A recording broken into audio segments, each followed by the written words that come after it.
So tonight is actually considered a very auspicious night. In India, it is called Guru Purnima. So you see there's a full moon outside, and it is generally the day that all people, regardless of affiliation or which particular lineage they are with, where they offer homage to the Supreme Lord as the Adi Guru, the original teacher, and to those who represent him in this world. So,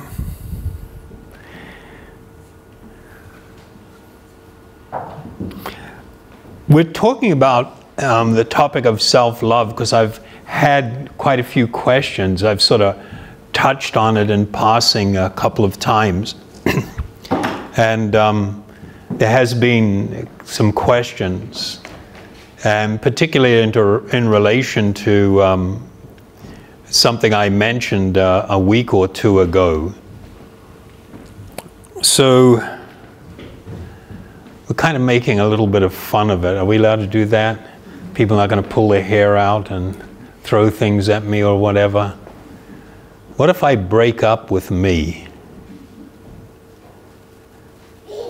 It's a bit of a strange question, but it has, you know, there is on the part of people that are engaged in true transcendentalism, the whole self-love thing is a bit of a worry. It's a bit of a worry because it's not really in people's actual interest to head down this path. So we'll talk a little bit about that. You know, it actually, this idea has an origin. It actually came from somewhere. It's not like somebody just pulled it out of the air. And it became kind of somewhat prevalent during the 60s. For those of you that are old enough, the peace and love thing, and the idea of self-love. And it was tied into a particular type of philosophy that became prevalent, and then of course many people from that era went on to become professionals. And a lot of them were professionals in the academe, and psychiatry became a real popular thing that everybody was dabbling with. There's an amazing documentary called The Century of the Self. It was put out by the BBC, and it really explores in a 4-hour documentary, 4 parts, about the development of the idea of the self and how it became used by different people, politicians, businesses, to fundamentally exploit the general population. And so it became very ingrained as being an authentic and healthy idea. But we're often not very much aware of this. We sort of just go along for the ride. When was Whitney Houston happening? It's like the 90s, 80s? You know, she sang a song called The Greatest Love, where now this idea became totally enshrined in popular culture. And some of the lyrics were, the greatest love of all, the greatest love of all is easy to achieve. Learning to love yourself is the greatest love of all. So, you know, of course, when you've got in their time some popular person getting up and singing about these ideas and nobody's saying anything very much about it, then it tends to lead some credence to this idea that perhaps it's okay, or perhaps it's right, perhaps it's something we should be very much involved in. So I just took a quick cruise on the internet, and I was I was completely blown away how even amongst so-called health professionals, people with PhDs in psychiatry are so aggressively promoting this idea now. And so, I mean, I saw articles like, unconditional love is possible, but only from yourself. You are the only one that could possibly love yourself unconditionally. Then we had, tapping into self-compassion to help ease everyday suffering. 30 ways to practice self-love, to be good to yourself. And then you've got other health professionals, and those were all from the Psychology Today was the source of those. And in the Huffington Post we had a good one, self-love must come first. How to love yourself. With the idea being, and I was quite astonished. I attended with my wife's family a wedding of her sister some years ago, like a long time ago, and the priest was also espousing this idea, and it became prevalent amongst different religious orders, where the twisted interpretation is given to the commandment of Lord Jesus that one should love thy neighbor or thy brother as thyself. So see, you have to love yourself first, and then you can love your brother or others like you are loving yourself. And that's just like, well, I guess you could look at it that way. That's okay to do that.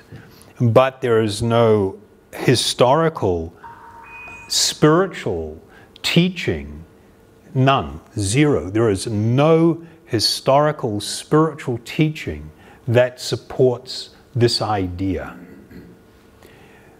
So while I was, part of the things that stimulated this, apart from the questions, my wife sent me an article, and this guy is writing about the Dalai Lama speaking of self-love.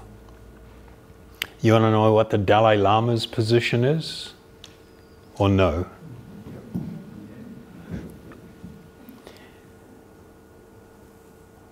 His title of his article was, Nobody will love you until you love yourself is baloney, says the Dalai Lama.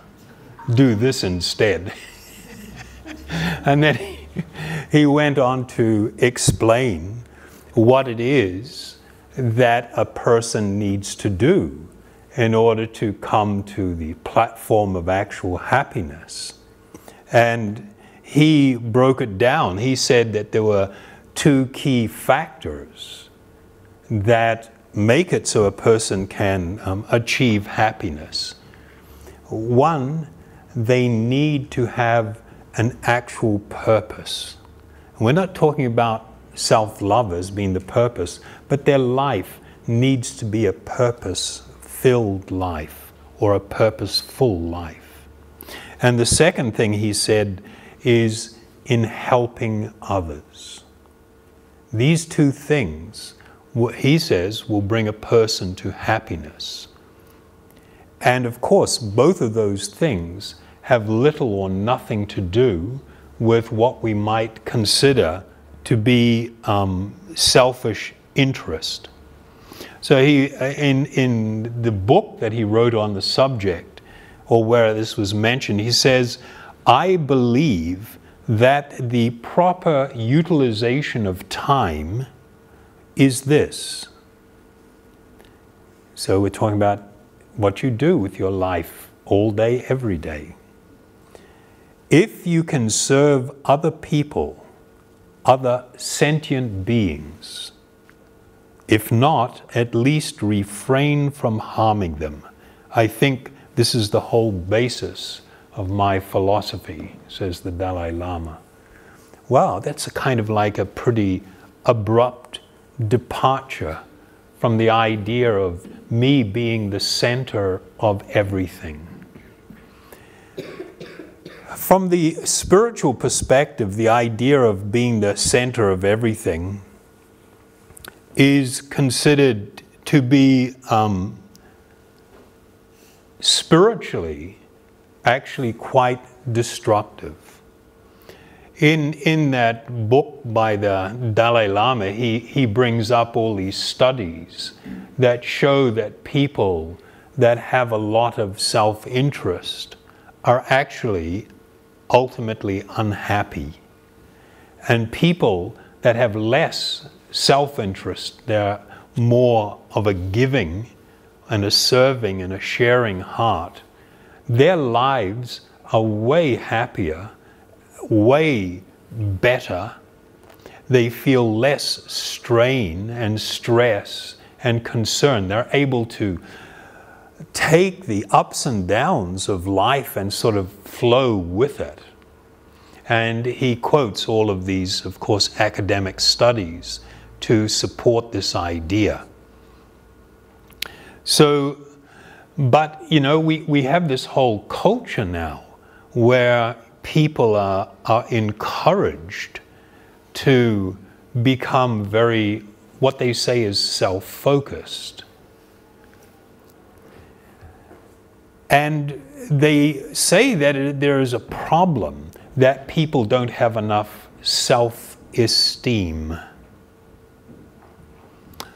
Well, standing in front of a mirror and telling yourself that you are beautiful, that you are worthy, that you are fantastic, is actually not a healthy exercise. Because the idea of self-love and self-hate come from exactly the same place. They talk about how people tend to beat themselves up. They have all these negative thoughts or ideas about themselves, and they tend to beat themselves up. And so the way to get over self-loathing or self-hate is to stand in front of a mirror or to write a list of things about how wonderful you are, or to make these declarations in front of a mirror. Both of these ideas, self-love and self-hate, come from the same place, which is considered ignorance, or in Sanskrit this is avidya, ignorance. They come from the idea that the body or my mind is me. There is zero recognition of my true spiritual identity, who I actually am. And what it does is make it so a person is going to be uninclined, not want to actually go any deeper into really trying to find out more about this really important subject. Who am I? What are all these things I am feeling and experiencing? What are these things that are going on inside me? The process of actual meditation is for this purpose. You know, we engage on these nights, they call them mantra night. We engage in using or utilizing mantra and kirtan, this singing or group congregational chanting of these transcendental sounds. It is stated that in this age, this is the most effective means. And the description is given, it's just like, you don't have to understand the hows and the whys and all the technical things associated with the process. The description is given just as you put food into the mouth and the stomach, and without thinking about it, the stomach automatically digests with the fire of digestion, dissolves the food. In a similar manner, by engaging in this meditation, this process, not because of me or any qualification I have, but because of the potency of these spiritual sounds, it will gradually dissolve the subtle body. From the Vedas and yogic teachings, we understand that you fundamentally have two coverings. You have this gross physical body, which we can all see when we look at each other. But there is also a subtle body, which is not very visible. This subtle body is constituted by the mind, what's called the intelligence or buddhi, and ahankara, the false ego, the egotistic idea, I am this, I am that, without any reference to my true spiritual identity. So it is these two coverings of you, the living being, the spiritual being, that makes it so that we are engrossed and entangled in the world and keeps us away from experiencing our true inner spiritual nature, our eternal spiritual nature, to be able to really experience completely what is happiness and what is love. So I have a couple of really wonderful verses that I actually wanted to share with you. And as you can see, this is actually quite a big subject, and given the limited time that we have, we're not going into very much detail. But a couple of weeks ago, we talked about a form of meditation that the yogis would engage in, which was to focus on a form of the Lord within one's heart. This is known as Paramatma, which means the Supreme Soul. And we mentioned that in the Upanishads, there is a description of like two bodies, two people inhabiting the same body. One is the living being, that is you, and the other one is the Supreme Lord manifest in this form known as Paramatma. And how they likened it to two birds. One bird is like totally engrossed and hopping from branch to branch in that tree and trying to taste all the fruit. And the other bird is simply sitting back waiting for this first bird to turn and recognize the eternal friend.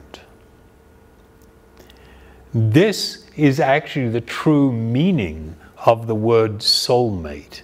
People are looking for a soulmate. Everybody is hoping to find the perfect person to love and to live happily ever after with.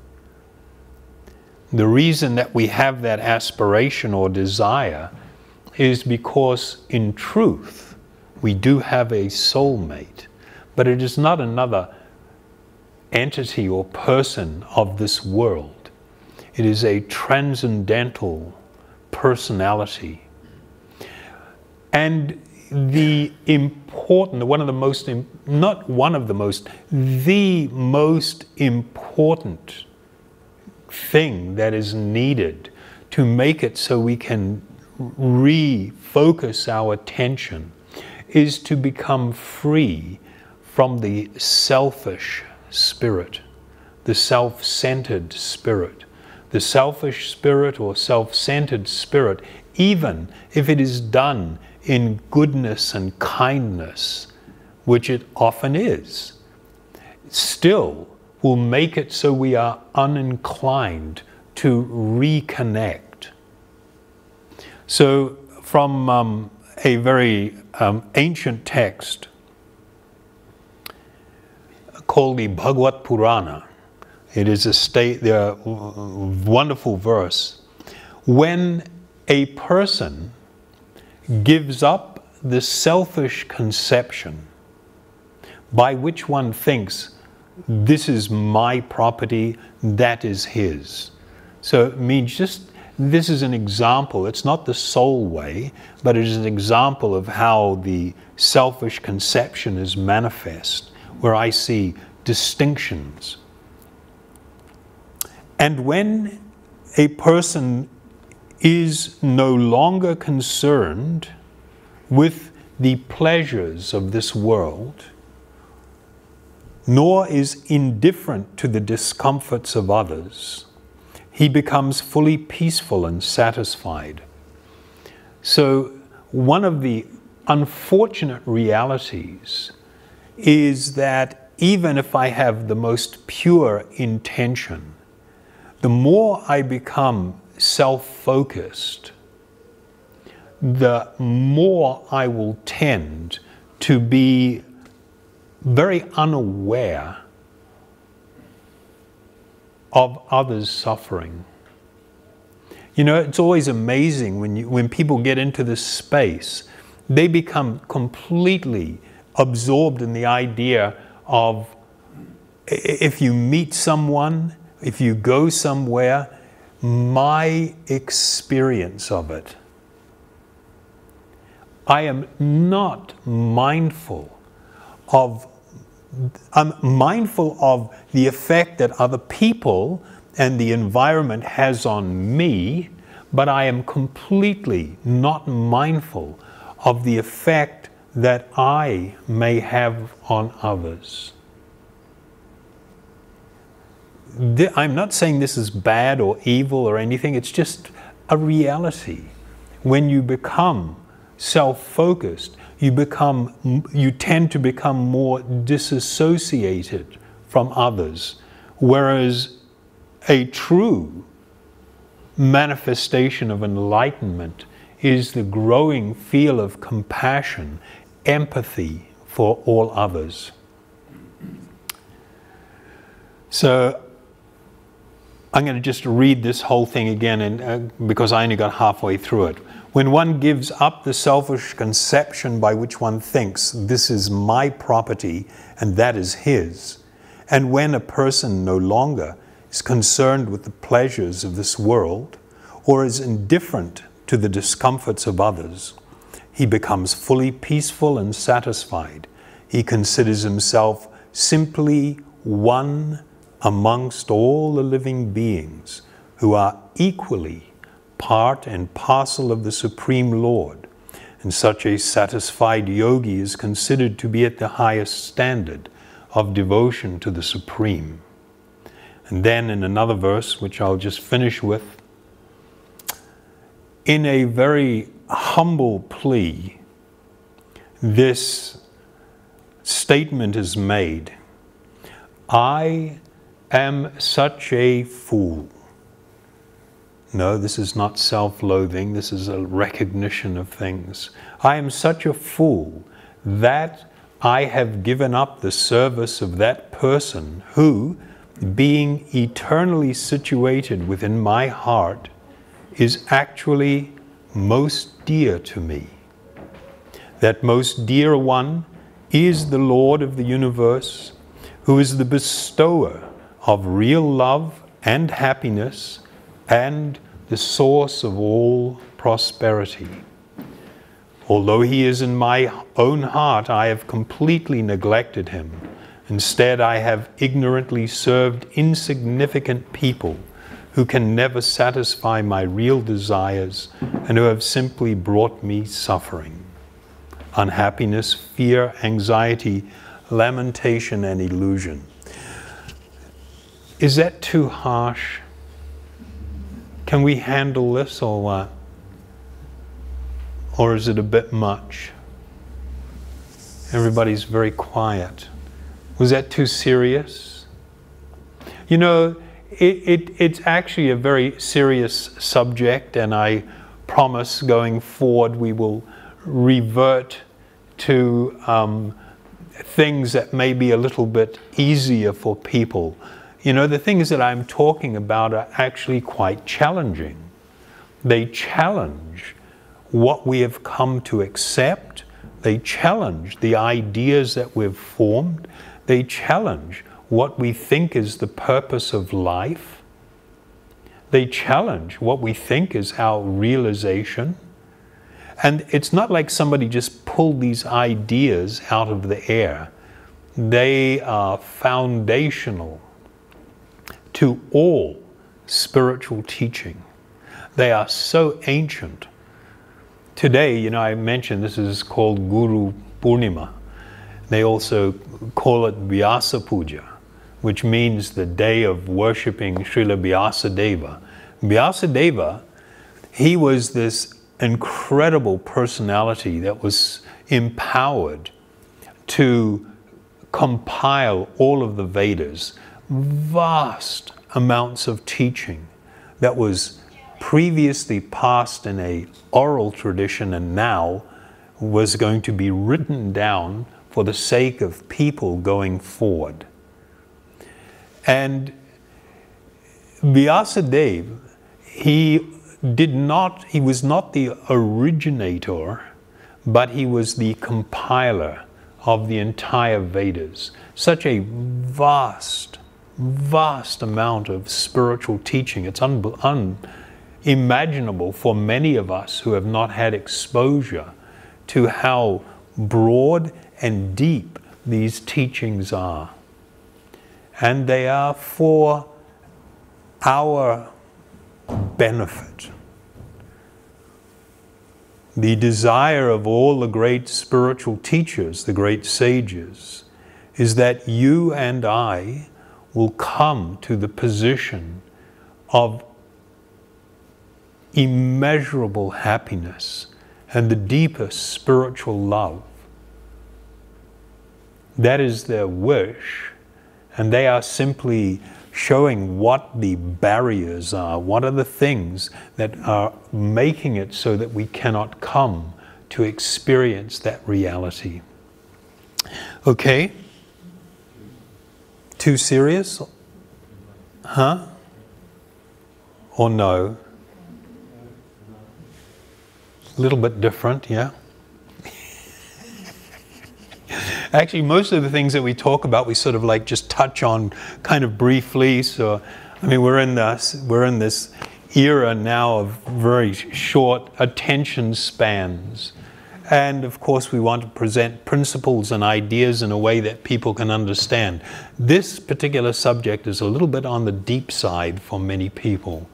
But I ask you, because I'm familiar with a number of you, that you would hear this and take it away and consider. Okay? Yeah. I've been listening, and sorry. You first referenced the industry, the creation of commercialism out of the concept of free love, and it was post 3 periods of war. So you had First World War, Second World War, and Vietnam, where people had given over their autonomy and to fight for what was happening within the world, and in the Western world, not in the East. And I have always wondered about the self being the first teacher, because when I look to myself with compassion, when I have empathy for myself, I develop it internally, and then I can have it for others. So as a child, no one taught me, this is compassion, this is empathy, this is gratitude, this is love. I learned that through self-reflection into my own self. Yeah. And then was able to walk in community and say, this person requires compassion, this person, I need to be empathetic. So the self-love, I was curious, because we are the teacher initially of how to I will. Am I allowed to disagree? I will disagree that I am not the first teacher. No, I guess I've said that, and I'm the first teacher, when you spoke about Paramatma. Yeah, Paramatma. So Paramatma exists in me. Yeah. Paramatma Exactly. exists in all of us. Yes. So Paramatma is my first teacher. Not the I, not the ego.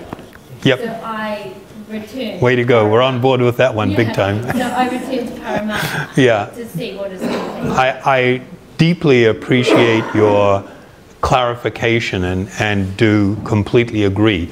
It is possible that if a person actually deeply reflects enough and can go beyond the dictates of the mind to a place deeper within their heart, that they can take direction.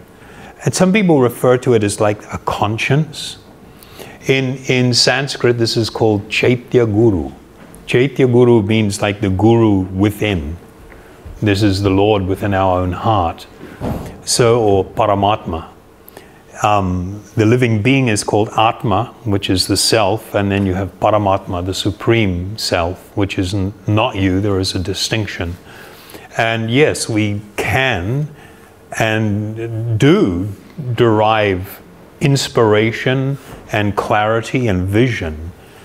A person, it is possible for a person actually to become fully self-realized through just this internal process, but it is so rare that it's not considered something that people should aim for. What they need to do is to seek an authority, a genuine spiritual and compassionate authority to help us in this, to navigate this path where we actually can come to the point of fully being able to receive direction from within our own heart. That's an important part. So, you know, in your life, if you have had these experiences, and particularly when you're young, yeah, they can completely shape your life. Your feeling of empathy and compassion. The true transcendentalist, it becomes actually quite, I don't want to use the word extreme. It's so great that they can look upon, and you know, you see it in Asia, it's very common, in Africa and the third world, somebody at a stoplight in a city, somebody sitting in a Mercedes Benz, and somebody with almost no clothing and dirty and ribs sticking out, knocking on the window, begging for money. And a true transcendentalist can look at these two individuals and feel equally compassion for them, knowing that the material condition is such a tragedy because it may be a question of one lifetime or two. These two people can change places, and in fact will change places. So why should I not feel as much compassion for somebody that is materially entangled, have lost the way? Whether a person momentarily looks to be very wealthy or have it all together, or seems to be very deprived of even very fundamental necessities. So the nature of the transcendentalist, the more spiritual vision grows, they feel this tremendous heartache.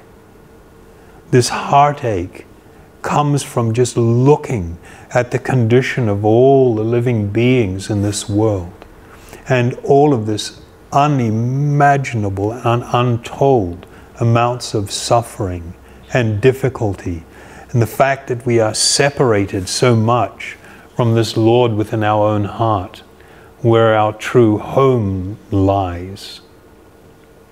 Is that okay? Yeah. If you'd like to talk a little bit more about it, if you'd like to, we'll chant for a little bit, And then during the meal, if you want, we can hang and discuss further if you'd like. Feel free. You know, if anybody wants to seek a clarification on anything, please do look upon me as I am here to repay a debt.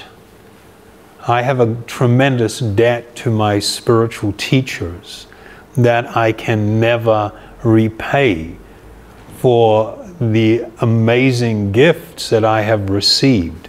And while I myself am of no consequence, if you have any form of question or inquiry, anything that you want to ask, there is no dumb question, as we say.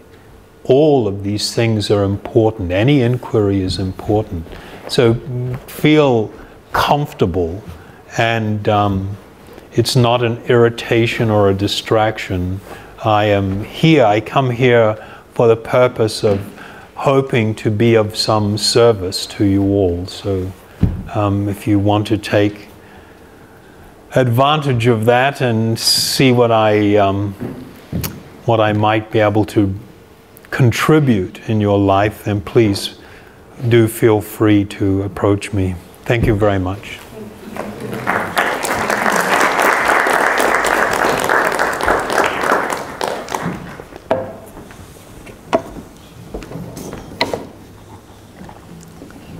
Thank you.